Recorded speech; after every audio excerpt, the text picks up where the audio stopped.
سلام، من سعید هستم. سالهاست با ماشین‌ها، سنسورها، خطاها و دردسرهایی که برای راننده‌ها درست می‌کنن سر کار دارم. اینجا جاییه که میخوام تمام اون تجربه ها رو با شما به اشتراک بذارم.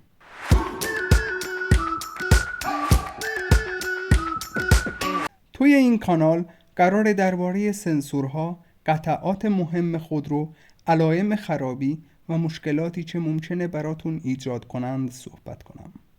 از ساده ترین خطاها تا پیچیده ترین ایرادهای موتور و برق خودرو.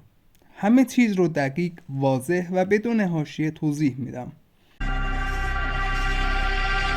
هدف من اینه که شما چه راننده معمولی باشید، چه علاقه‌مند به مکانیک، میتونین ماشینتون رو بهتر بشناسید، خرابی ها رو زودتر تشخیص بدید و از هزینه های اضافی جلوگیری کنید.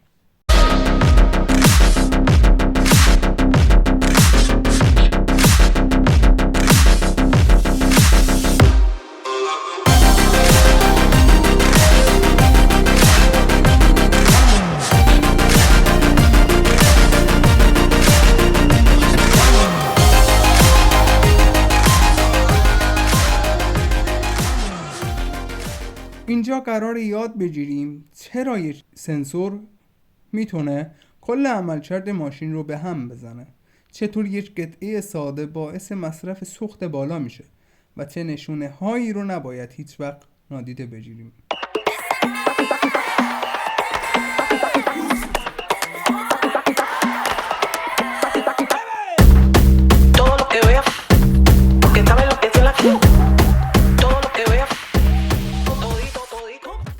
اگر به ماشین، تعمیرات یا شناخت قطعات علاقه داری، اگه میخوای قبل از هر خرابی ازش باخبر بشی، پس این کانال برای توه.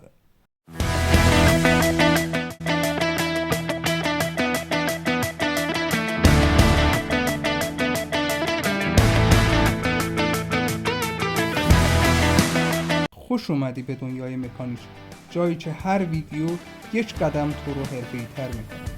لایک و سابسکرایب یادتون نره، زنگوله رو هم به صدا در بیاریم و با اون همراه باشیم، چون میخوام اینجا شما رو به یک مکانیک تبدیل کنم.